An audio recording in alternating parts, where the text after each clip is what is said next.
Hi అండి, అందరికీ నమస్తే. వేసవిలో మనకి అధికంగా దొరికే పండు కర్బూజా పండు.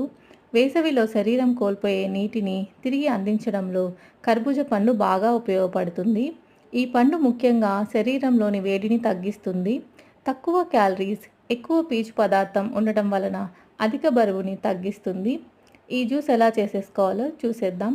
కర్బూజా పండుని ముక్కలుగా కోసుకొని మిక్సీలో వేసుకొని మెత్తగా గ్రైండ్ చేసుకోవాలి.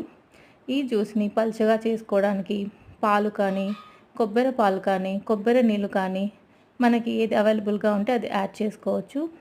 నేను ఇందులో ఒక గ్లాస్ కొబ్బరి నీరు యాడ్ చేస్తున్నాను. అంతే అండి, ఈ జ్యూస్ రెడీ అయిపోయింది. దీనిలోకి 1 టీ స్పూన్ నేను తేనె వేస్తున్నాను. తేనె కానీ, నన్నార్ కానీ మనకి ఏది అవైలబుల్గా ఉంటే అది యాడ్ చేసుకోవచ్చు.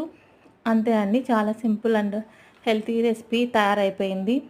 వేసవిలో చాలామంది ఎదుర్కొనే సమస్యల్లో వడదెబ్బ ఒకటి.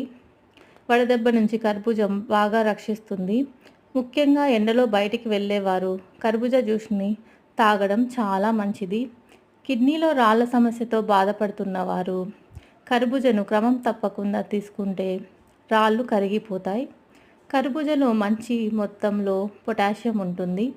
ఇది శరీర కొవ్వుని తగ్గిస్తుంది. ఫోలిక్ యాసిడ్ సమృద్ధిగా ఉండడం వలన గర్భిణీలకు ఎంతో మేలు చేస్తుంది. బిడ్డ ఎదుగుదలకు తోడ్పడుతుంది. కర్బూజా జ్యూస్ తాగడం వలన మెదడుకి ఆక్సిజన్ సరఫరా బాగా జరిగి ఒత్తిడి తగ్గి నిద్ర బాగా పడుతుంది. ఇన్ని లాభాలున్న కర్బూజా జ్యూస్ని మీరు కూడా చేసుకొని తాగాలని కోరుకుంటున్నాను.